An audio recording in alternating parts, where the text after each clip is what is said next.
সম্মানের হয়,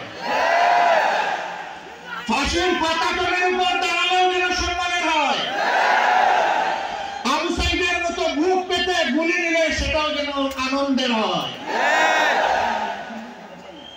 এমন জীবনে রাজনীতিবিদের জীবন হওয়া উচিত। প্রিয় সম্মানিত ভাইরা, এই 24-এর পট পরিবর্তনে লক্ষ্মীপুর একদিন আগে স্বাধীন হয়েছে। লক্ষ্মীপুরবাসীকে মোবারকবাদ। বাংলাদেশ স্বাধীন হয়েছে 5 আগস্ট অথবা 31শে জুলাই। আপনারা আল্লাহর পক্ষ থেকে স্বাধীনতা পেয়েছেন 4 আগস্ট।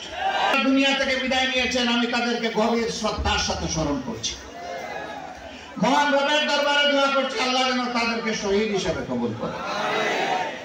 আমি শ্রদ্ধার সাথে স্মরণ করছি আমার অভিভাবক, আমার প্রিয় নেতা জনাব মাস্টার শফিকুল্লাহকে। মাঝখানে আর কিছু থাকে না।